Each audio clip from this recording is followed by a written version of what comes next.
Happy morning friends, సంతోషంగా ఉన్నారా? ఈరోజు వాక్యము ధ్యానించుకుందాము. కీర్తనలు 34 వాక్యము. నాకు కలిగిన భయమన్నిటిలో నుండి ఆయన నన్ను తప్పించును. Amen, amen, amen.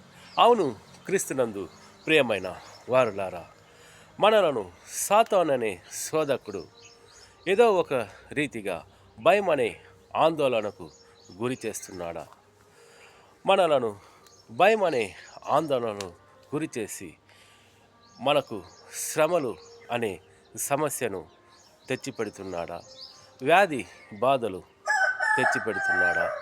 ఈ ఉదయకాలం మందు మనము దేవుణ్ణి ఆశ్రయించినాడలా, యేసు ప్రభువుని ఆశ్రయించినాడలా, యెహోవా దేవుణ్ణి భయభక్తులుగా మనము కొలిచినాడలా, ఆ భయము నుండి, ఆ సాతాను యొక్క భయాందోళన నుండి మనలను తప్పించే దేవుడై ఉంటున్నాడు.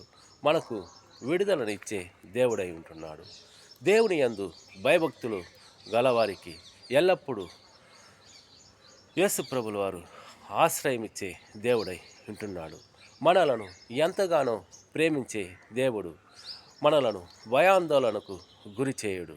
మనలను సాతాను యొక్క భయాందోళనలు మనలను ఉంచడు. మనలను ఎల్లప్పుడూ ఆయన కాచి కాపాడే దేవుడై ఉంటున్నాడు. మనలను ఎల్లప్పుడూ ఆయన నడిపించే దేవుడై ఉంటున్నాడు. ఎల్లప్పుడూ ఆయన యొక్క దేవదూతల యందు మనకు కాపుదలగా ఉండి ఆయన మనలను నడిపించి ఆశీర్వదించి దీవించే దేవుడై ఉంటున్నాడు.